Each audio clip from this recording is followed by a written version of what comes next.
magkakarga tayo ng R22 sa unit. Sa unit natin.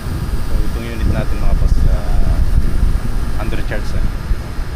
So ipapakita natin ngayon kung paano tayo magkarga ng R22 sa unit. Magana siya mga boss. So yan. Bagong bago pa ito mga boss. So yan, isa na natin mga boss. Tanggalin lang muna natin itong cover naman. Kasi parang pa nakasigil pa yan. Yan.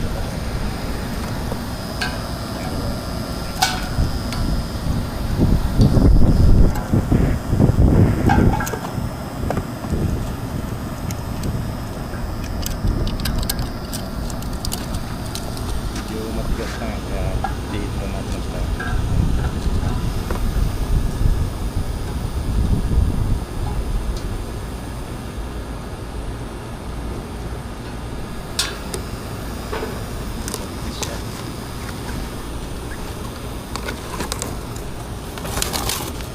Mapabilis kasi sa buto, mapabilis siya padaan.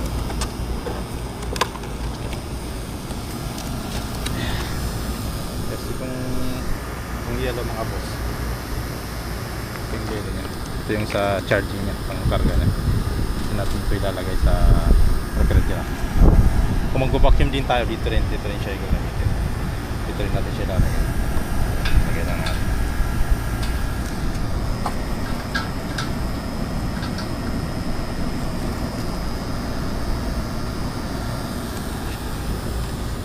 So ito yung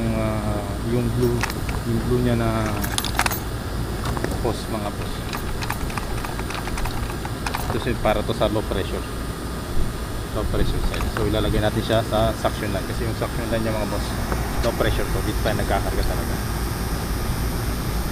Pagka nagpalit tayo ng compressor, tapos magre-refresh tayo ng unit, papalit tayo na ilinisin natin yung system niya, dito tayo pwede natin gagamitin din itong discharge line. Kasi ito yung suction line natin, low pressure to, ito high pressure to. So hindi rin tayo makakakarga dito mga boss. Hindi rin tayo makakapagkarga dito sa high side.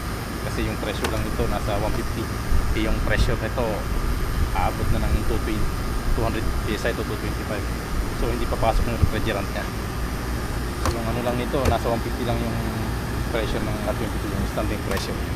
So hindi niya makaka-penetrate mga boss. Kasi dito sa suction line, pag gumaandar na yung compressor, aabot lang siya ng mga 60 PSI, 50. So makakapagkarga na, makakapasok ng kapagpapasok ng refrigerator. So ikakabit na natin ito mga boss. Ikakabit na natin ito suction line.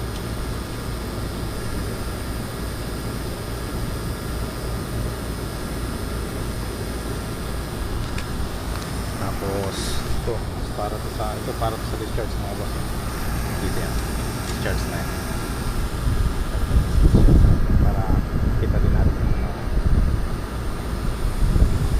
karga ng kung ilan yung discharge niya, ilan yung suction niya. So bubuksan na natin to. Buksan natin ito para malaman natin yung ampere niya. Kasi hindi lang tayo magbabase mga boss sa suction pressure. So dalawang pababasihan natin para safe tayo. Magbabase din tayo sa capacity ng pirahe ng compressor niya, tsaka yung PSI na nagkakarga natin. Hindi lang pagbabasihan natin. Siyempre sa mga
sa max to, mga 12 to 15 to eh. Yan. So yan, magkakarga na tayo mga boss. Open muna natin dito mga boss. Open natin siya. So open. Release lang tayo na konti mga boss. Para yung may hangin to sa loob eh. Release tayo na konti. Yun, na-parts na natin siya. So yung refrigerant niya naka-ano siya dito mga boss. Dito niya. So ready na tayo for carting.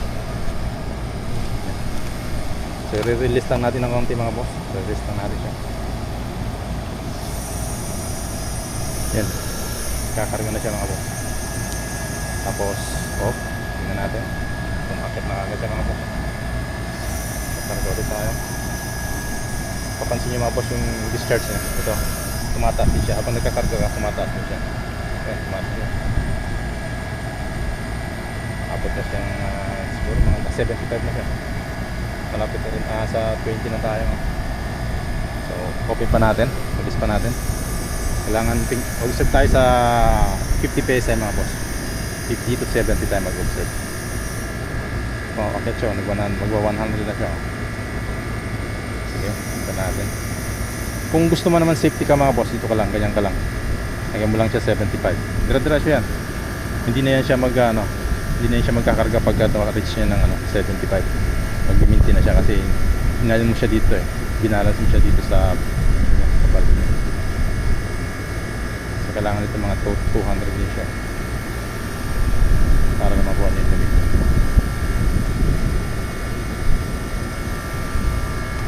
Ayan. Inopin lang natin. Tuloy-tuloy lang siya hanggang dito sa 75, 70. Ayan, maangat na rin siya. Ang ampere niya, nag-9 na rin. Ganda. Try natin out.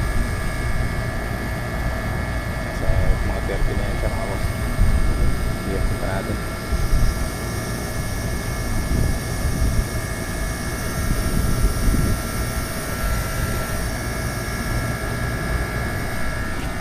Tingnan natin yung ampere niya. Capacity. Siyan natin. 23 nga mga boss, oh. So, yung minimum circuit amplicity niya 23 nga pala siya.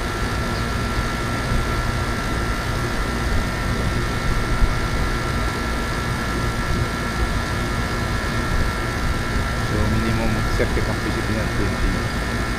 So, napakamababa pa tayo mga boss. Sabihin tayo ang kaya. Amplicity niya 20. Napaka mababa ba yan mga boss? Sobrang baba ba yan?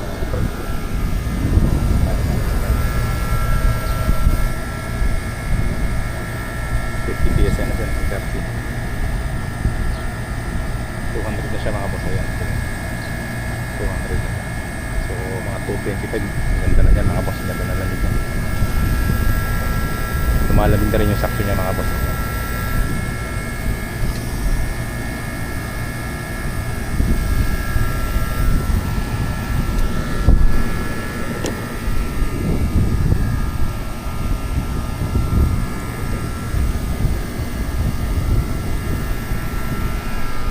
Ganun lang yan mga boss, ganun lang ang pagkakarga ng atin.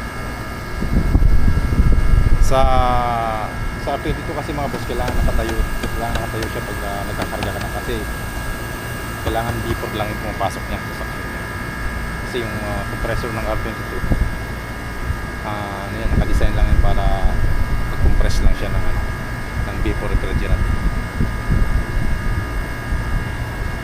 Pagka 4108 naman mga boss, iba rin naman ng pagkakarga ng 4108. So ganun din mga boss, pero pwede kang magtaob sa 4108, pwede kang magtaob ng refrigerant kasi hindi naman totally may liquid yung 4108. Gasless yung liquid. Yan na lang siya. Abot na siya ng 2. Nasa 50 na siya.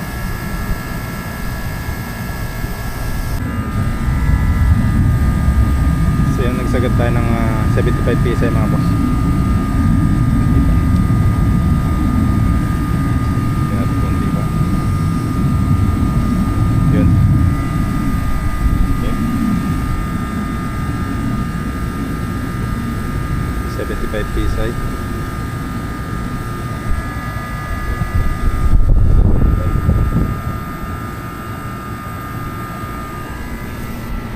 Natin yung check natin siya sa baba mga boss, temperature niya kung maganda yung lamig.